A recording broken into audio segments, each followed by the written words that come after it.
कथा में प्रवेश करेंगे। श्री राम राधे श्याम, श्री राम राधे श्याम। बड़े भाव से सभी कथा में तो भक्त प्रहलाद की कथा का रसपान किया और आज हम सभी गजेंद्र मोक्ष वामन अवतार की कथा का रसपान करेंगे कि किस प्रकार एक व्यक्ति को एक पशु को मनुष्य का जीवन प्राप्त नहीं हुआ, फिर भी उसने परमात्मा को पाया है, प्रभु को प्राप्त किया है। क्या ये भी संभव है? और जबकि सबसे ज्यादा स्वतंत्रता, भगवान की भक्ति करने की स्वतंत्रता सबसे ज्यादा किसको है? मनुष्य को। अच्छा, मनुष्य को है कि नहीं है? मनुष्य के अंदर ये बुद्धि है कि अगर कहीं भी पैम्पलेट लगा हो, बैनर लगा हो, पढ़ के पहुंच जाएगा इस स्थान पर भागवत हो रही है, इस स्थान पर सत्संग हो रहा है, चलो चल करके हम भी सुन लेते हैं। अच्छा, किसी जीव जंतु के पास ऐसा दृष्टिकोण या ऐसी बुद्धि है कि वो जाकर के कथा सुन लेगा कि चलो भैया बाहर चलते हैं? नहीं है। अच्छा, ये भी स्वतंत्रता नहीं है। मान लीजिए अगर किसी मंदिर में कुत्ता पहुंच गया, मान लीजिए यही अगर भीतर आ गया, हम लोग डंडा लेके तुरंत बाहर निकाल देते हैं।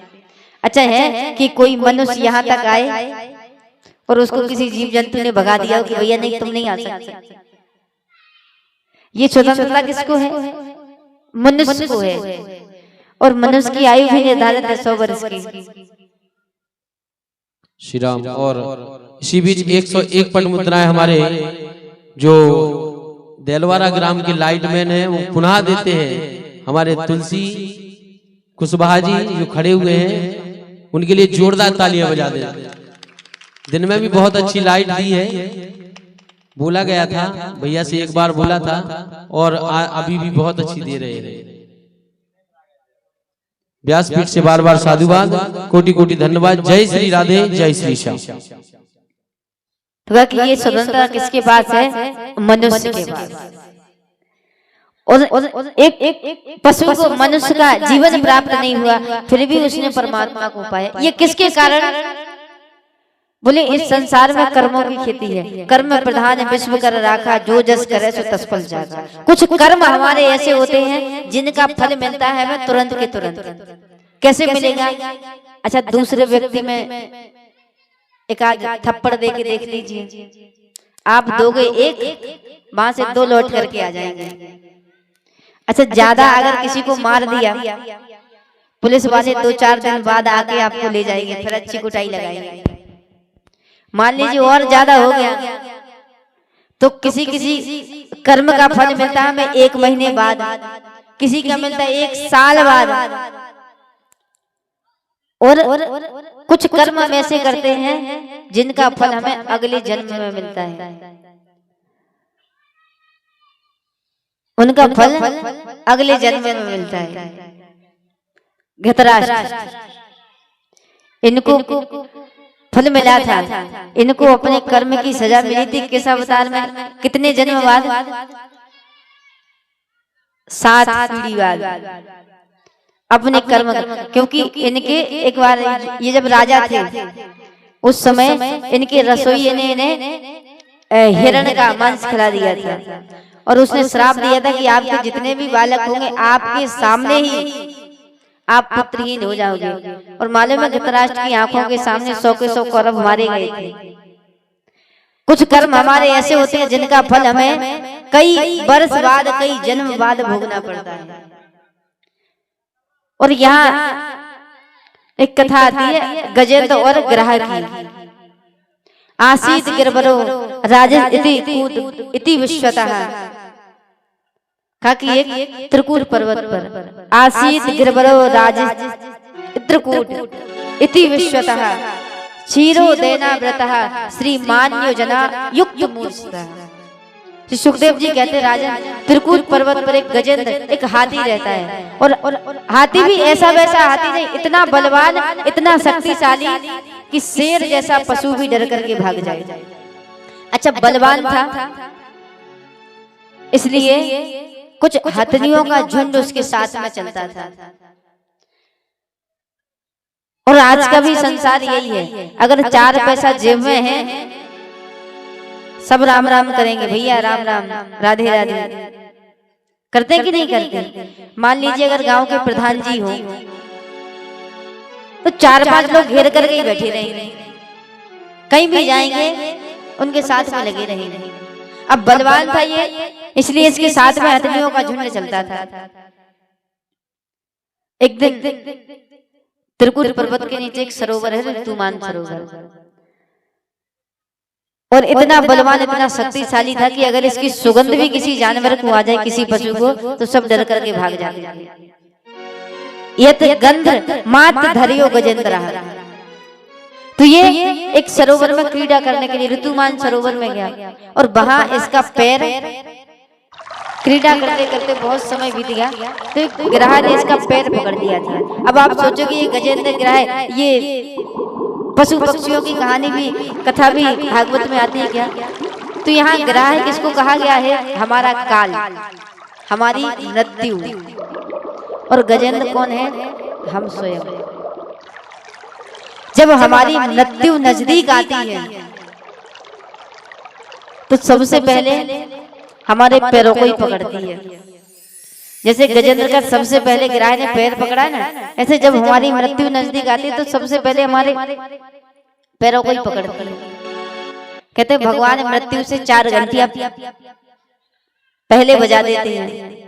बोले सबसे पहले चलने फिरने में असमर्थ हो जाएगा, घुटने काम करना बंद कर देंगे, लेकिन फिर भी नहीं समझते हैं।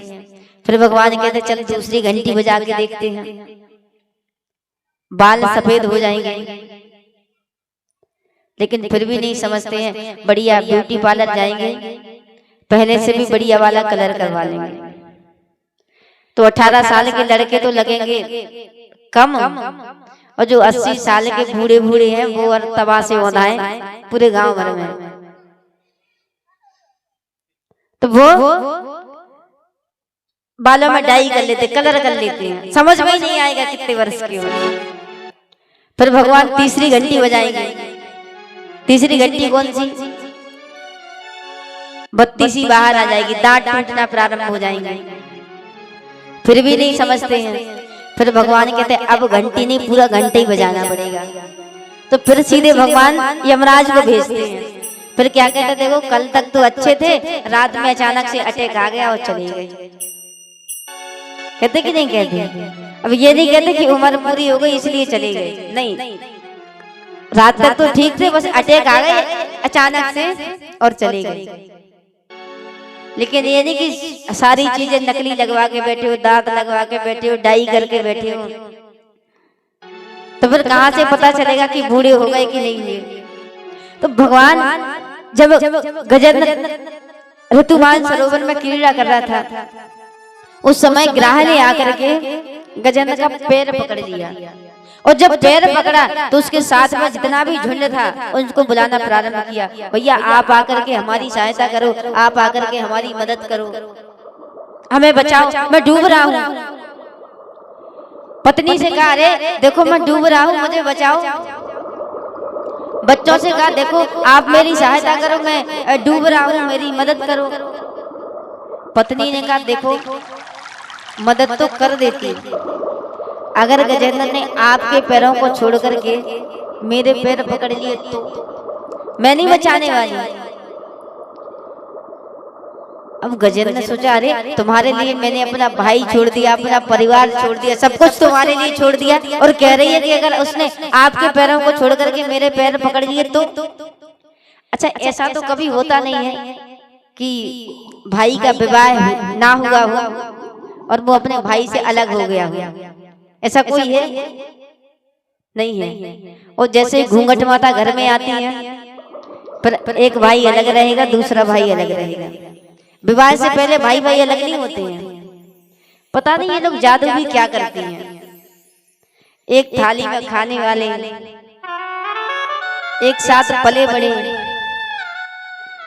और जैसे ये घर में आई फिर देखेंगे तक नहीं एक दूसरे की तरफ कि है कहाँ।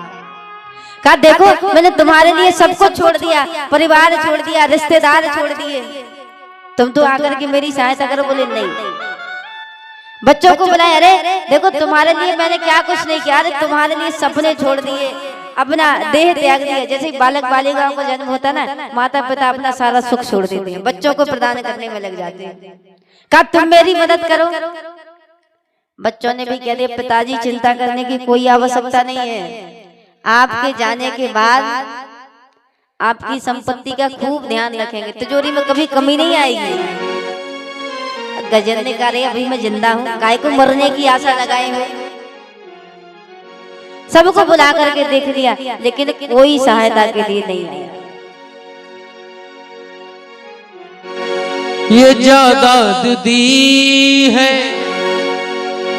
ये औलाद दी है, मुसीबत में हर दम इमदाद दी है। वो तेरा दिया मैंने, तेरा दिया मैंने, खाया पिया है, तेरा दिया मैंने, खाया पिया है, तेरा शुक्रिया है, तेरा शुक्रिया है। तूने मालिक बहुत कुछ दिया है, तेरा शुक्रिया है, तेरा शुक्रिया है।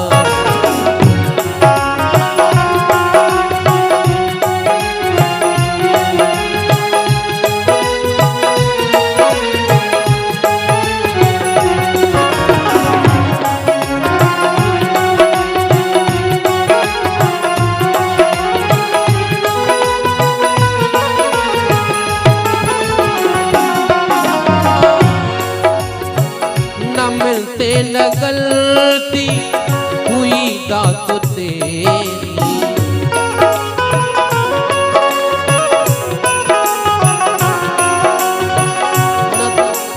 न मिलते न गलती हुई दात तेरी,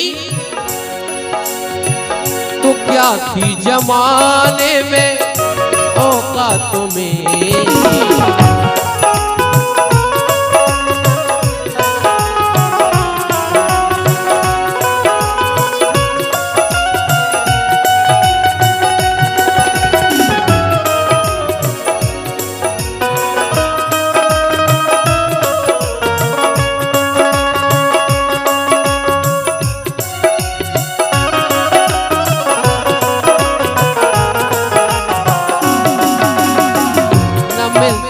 गलती हुई दात तेरी, तो क्या थी जमाने में औकात में। ये बंदा जो तेरे, ये बंदा जो तेरे सहारे जिया है, ये बंदा जो तेरे सहारे जिया है, तेरा शुक्रिया है, तेरा शुक्रिया है। तूने माल बहुत कुछ दिया है, तेरा शुक्रिया है, तेरा शुक्रिया है।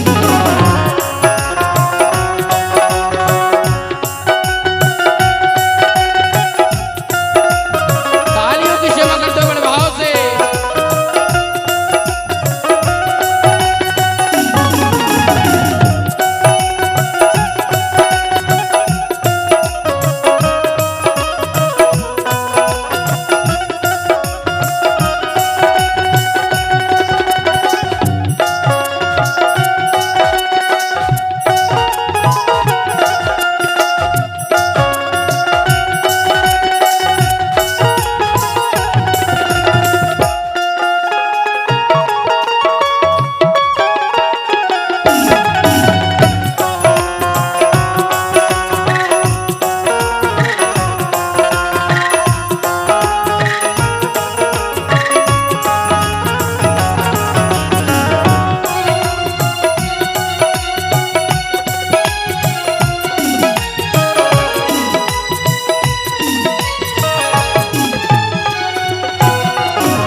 मेरा ही नहीं तू सभी का है दाता।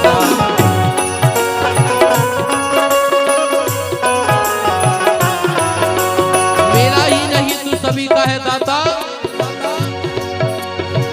मेरा ही नहीं तू सभी का है दाता।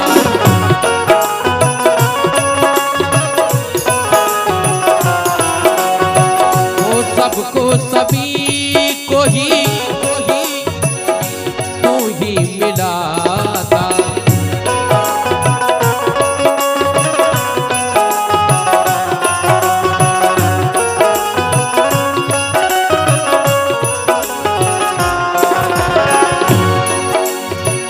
जो खाली था दामन, जो खाली था दामन तूने भर दिया है। जो खाली था दामन तूने भर दिया है।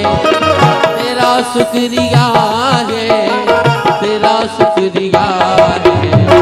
हमें तूने मालिक बहुत कुछ दिया है। तेरा शुक्रिया है, तेरा शुक्रिया है।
भूल जाना तेरा ना भुलाना।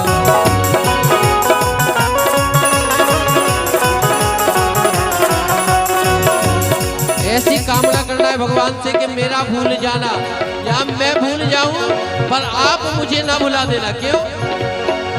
मेरा भूल जाना तेरा ना भुलाना। तेरी रहमतों का है ये दरमियाना।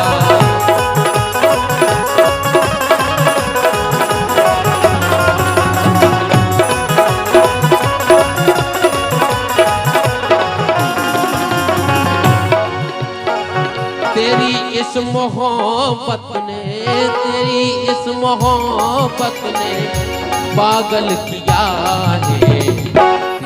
इस मोहब्बत पागल किया है। तेरा शुक्रिया है, तेरा शुक्रिया है। हमें तूने मालिक बहुत कुछ दिया है। तेरा शुक्रिया है, तेरा शुक्रिया है। तूने मालिक बहुत कुछ दिया है। तेरा शुक्रिया है, तेरा शुक्रिया